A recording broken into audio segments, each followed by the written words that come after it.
Nous sommes ravis de constater que de plus en plus de personnes s'abonnent à notre chaîne, et nous tenons à vous exprimer notre sincère gratitude.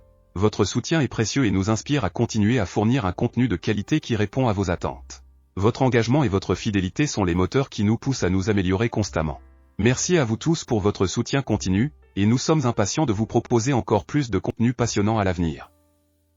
On commence. Chef, bonjour. Écoute, moi non plus, je ne suis pas très fier de tout ce que nous faisons. Hein.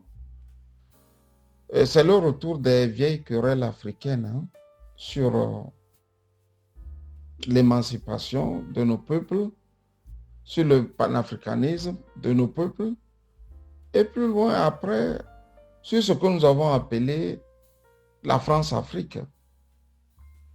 La nouvelle génération ne comprend même pas les enjeux. Et le cas le plus illustratif, c'est ce que nous voyons depuis avec le coup d'État manqué au Bénin qui se referme sur les vieilles guerres, les antagonismes entre les Africains. Tu vois que pour certains, et parfois des journalistes, des leaders d'opinion, des intellectuels, ce qui s'est passé au Bénin est si grave, tellement grave, au point que tout le monde décline ce qu'il est au fait. Il y a ceux qui te diront, nous sommes des républicains. Je suis vraiment un républicain. Je crois en la République. Les coups d'État, je n'aimerais pas les entendre. Et ceux qui te diront aussi que non, quand on n'a plus de choix, il faut passer par la ligne d'un coup d'État pour en démolir, pour en finir avec celui-là qui est venu et qui menace tout ce qui fait l'État, c'est-à-dire les institutions. Chef, tu sais, le monde n'a pas bougé d'un iota.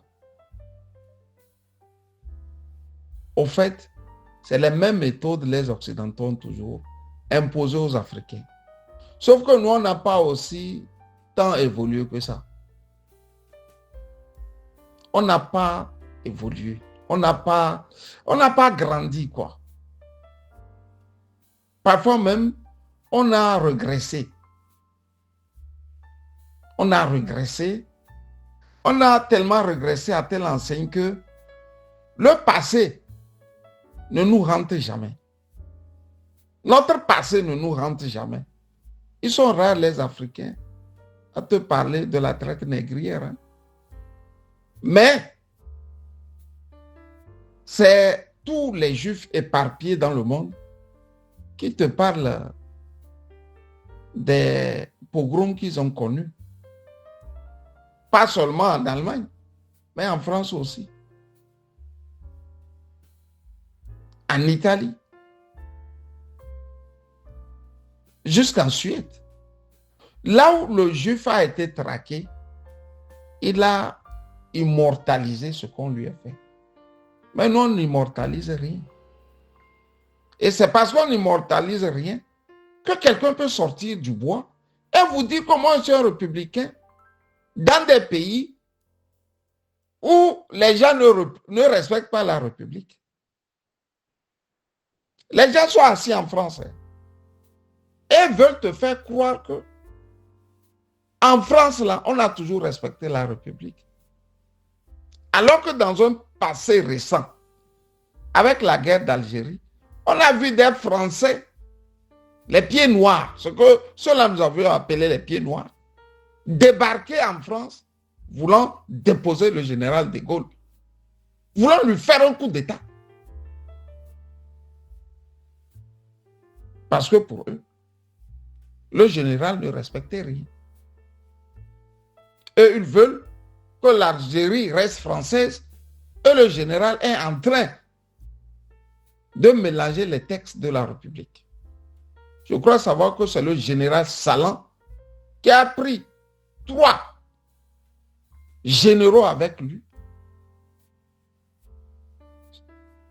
Le total, 4 généraux qui débarquent pour déposer De Gaulle en pleine République française. Est-ce que les Africains ont noté ça? La République de Weimar, la première République démocratique allemande, elle a été humiliée dans le fond. Ils ont fatigué les dirigeants de la République de Weimar.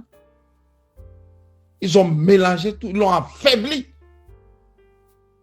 Et le camp de Hitler a pris le pouvoir. Alors ceux qui crient qu'ils sont des républicains là, qu'ils sortent, on va parler.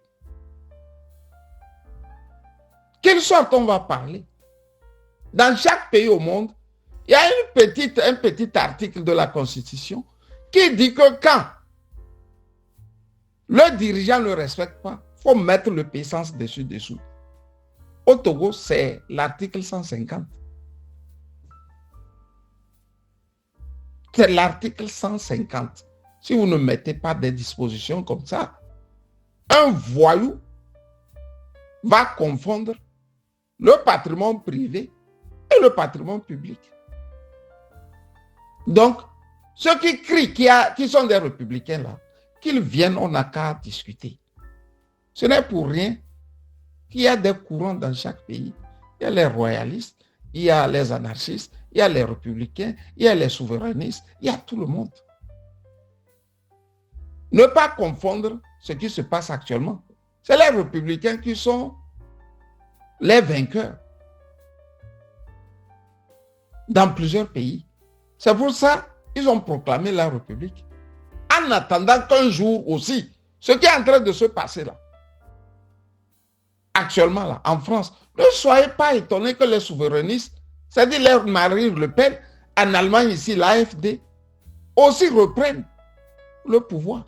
Donc les Africains qui crient chaque jour que ce sont des républicains, là, quand l'Europe va se transformer comme ça, là, vous devenez quoi? Vous devenez quoi? Puisque pour vous, c'est la République. Vous avez l'imagerie française, allemande, européenne sur les démocraties. Quand les souverainistes vont reprendre le pouvoir, là, vous faites comment?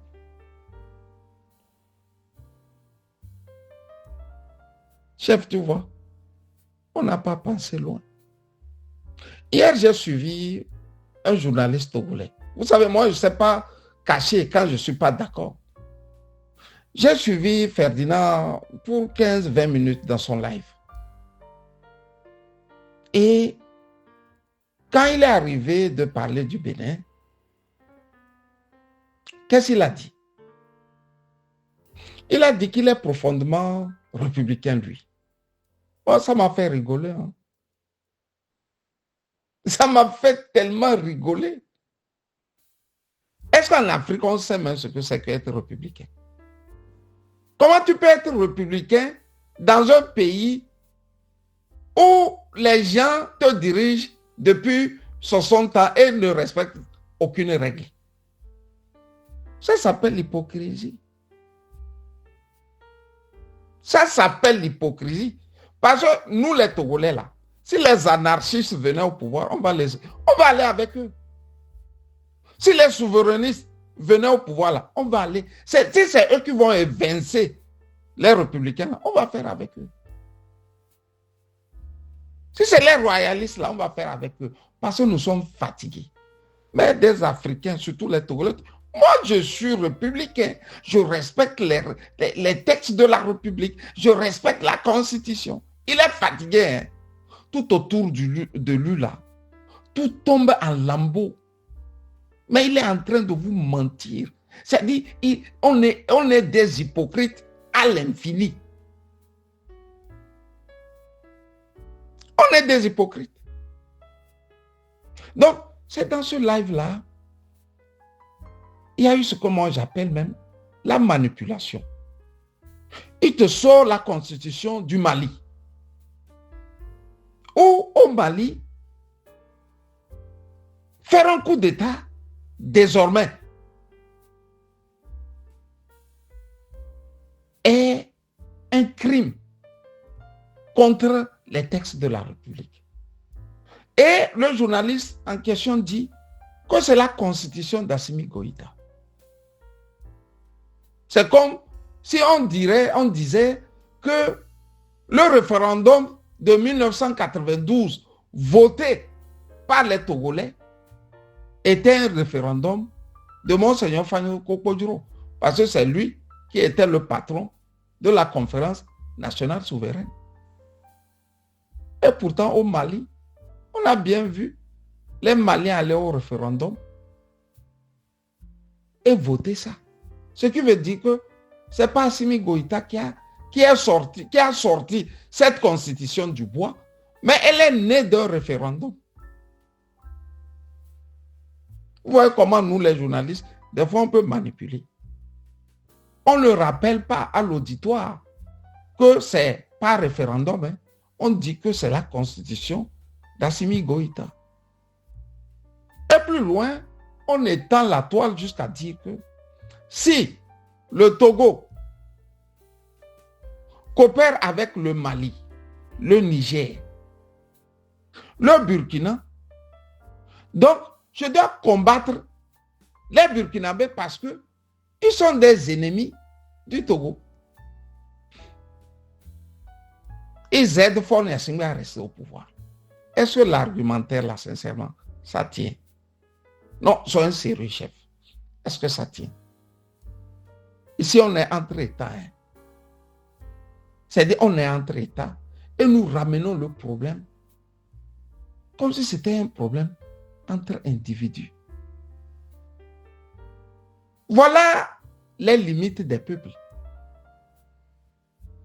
Voilà les limites des peuples. C'est-à-dire, nous, on va aux examens, on échoue toujours. Depuis 90, là, on va prendre la période de 90, chef. Quand on va aux examens, on échoue toujours. Mais on n'a jamais su pourquoi on échoue. C'est devant nous, les Maliens se sont levés. Ils ont déposé IBK. C'est devant nous, les Nigériens se sont levés. Ils ont déposé Bazoum. C'est devant nous, les Burkinabés se sont levés. Et ils ont déposé Damiba. Mais comme nous, on ne peut pas faire ce que eux là, ils ont fait. Tu sais ce que nous on dit? On dit que c'est parce que les autres aident le pouvoir de force. C'est pour ça que nous, on n'arrive pas. Sincèrement, hein, si le M66 avait tenu bon là, qu'est-ce que Goïta peut faire? Qu'est-ce que Ibrahim Traoré peut faire? Et qu'est-ce que Tiani peut faire? Moi, je ne vis pas au Togo. C'est un homme de l'ANC qui m'a appelé hier pour me dire si le M66 a échoué, c'est parce que l'ANC n'a pas aidé et le PNP n'a pas aidé. Mieux, l'ANC et le PNP ont combattu le M66. C'est devant nous. Les gens de l'ANC sortent ou sortaient pour dire qu'est-ce qu'Amron veut montrer? Qu'est-ce que le M66 veut montrer? C'est eux qui ont commencé la lutte. C'est eux qui vont prendre les devants. C'est quoi cette affaire? Même chose on a vu avec les restes du PNP qui le disaient officiellement devant nous tous. Est-ce qu'on a pu creuser et nous dire que l'ennemi même est à côté de nous? Non, on va loin, on cherche, on attaque le panafricanisme. On veut faire croire que nous sommes dans des républiques, nous avions des constitutions. Quand vous avez des constitutions, vous ne les touchez pas. Hein. Les Trump ne respectent pas beaucoup de choses. Mais il y a des limites, ils n'atteignent pas. Hein. Les Joe Biden ont tout fait pour que Trump ne revienne jamais au pouvoir. Pour qu'il n'aille pas aux élections. Ils n'ont pas pu. Parce que les textes étaient plus lourds. C'était plus lourd qu'eux. Ils l'ont traîné devant les tribunaux. Combien de minutes Talon a pris pour chasser ses adversaires? Il reste dans son bureau. Il dit, je ne veux pas les voir. Et puis ça fait office de loi. Et on veut comparer ce qui se passe aux États-Unis à ce qui se passe au Bénin. On veut prendre l'exemple des États-Unis pour vous faire croire que partout dans les pays là, les textes ne sont pas pour tout le monde les mêmes. Mais on fait avec. Vous voyez comment nous manipulons? Il y a des gens qui sont indécrottables quand il s'agit de libérer l'Afrique. Et dans notre pays, nous, on n'a pas connu ça. J'ai même l'impression que tout Togolais est d'abord français avant d'être Togolais. Les Togolais sont d'abord français avant d'être Togolais. Je ne sais pas, c'est parce que on n'a pas eu cette culture. Au Bénin, on va vous parler de Béhanzé. Au Burkina, on va vous parler du Moro Naba. Au Niger, on va vous parler de ces grands noms qui ont fait le Niger. Et au Mali, on va vous parler de ces grands royaumes, le royaume du Mali, avec les Soumanguru Kanté et consorts. Au Togo, on va te parler de qui? D'Enyassine. Olympio n'a pas duré, il s'en est allé. Donc, le courant panafricaniste n'a pas passé, n'a pas visité le Togo. Il y a un homme politique, on a échangé hier d'une manière dure là, qui me dit que lui est panafricaniste depuis 1969. Je dis, mais vous êtes panafricaniste depuis 1969 et nous souffrons comme ça.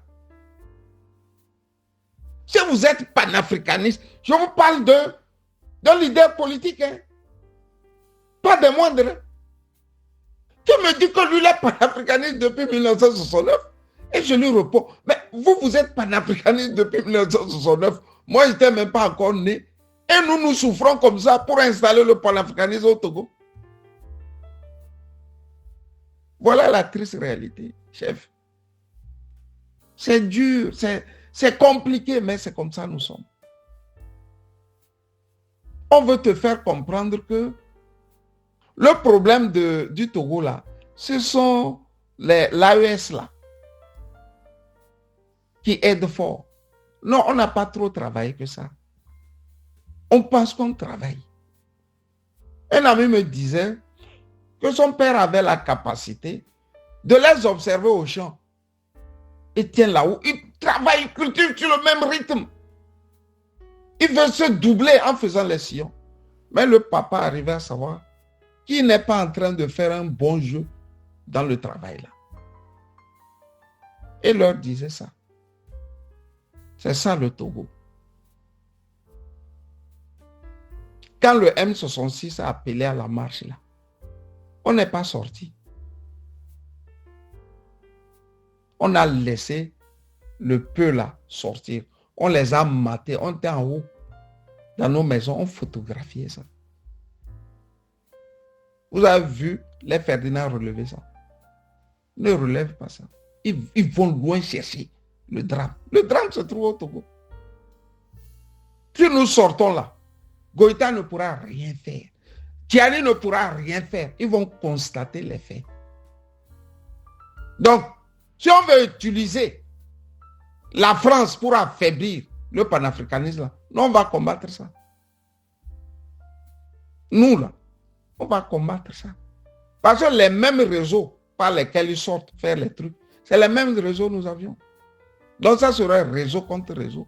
Et les Africains vont trancher un jour celui qui a raison et celui qui a tort.